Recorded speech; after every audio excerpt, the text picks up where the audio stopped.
Today, I'm featuring a recipe for cakey chocolate chip cookies by Martha Stewart. Ipauna ko na po agad, hindi ako fan ng cakey cookies.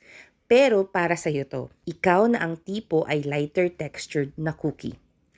Just like any typical cookie, we start by creaming the softened butter and sugars.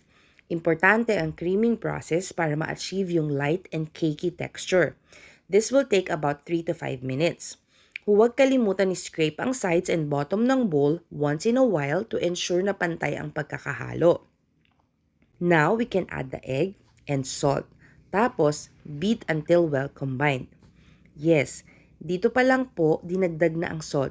And I think that's a very good idea kasi masisigurado mo na magme-melt talaga ang salt at madidistribute evenly. At this point, pwede na nating idagdag ang ating dry ingredients. So I have sifted together yung flour at baking soda beforehand. By the way, na-surprise ako na baking soda ang ginamit sa recipe na ito instead of baking powder. Yung baking powder kasi will give more lift and it will help give the cookie an even more cakey texture. Pero in any case, achieve pa rin naman ang cakiness sa recipe na ito kahit baking soda ang ginamit.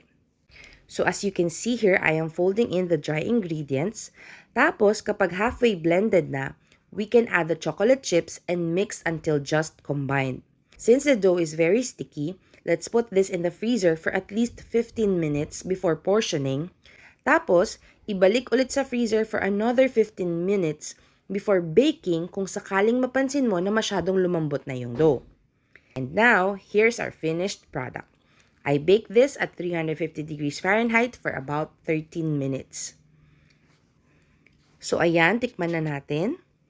Ayun, cakey nga siya. Ang light niya kagatin, yung parang walang lumalaban. Pero still, yung gitna niya ay soft and gooey. I believe nakatulong dun yung baking soda at yung dami ng chocolate chips na nilagay.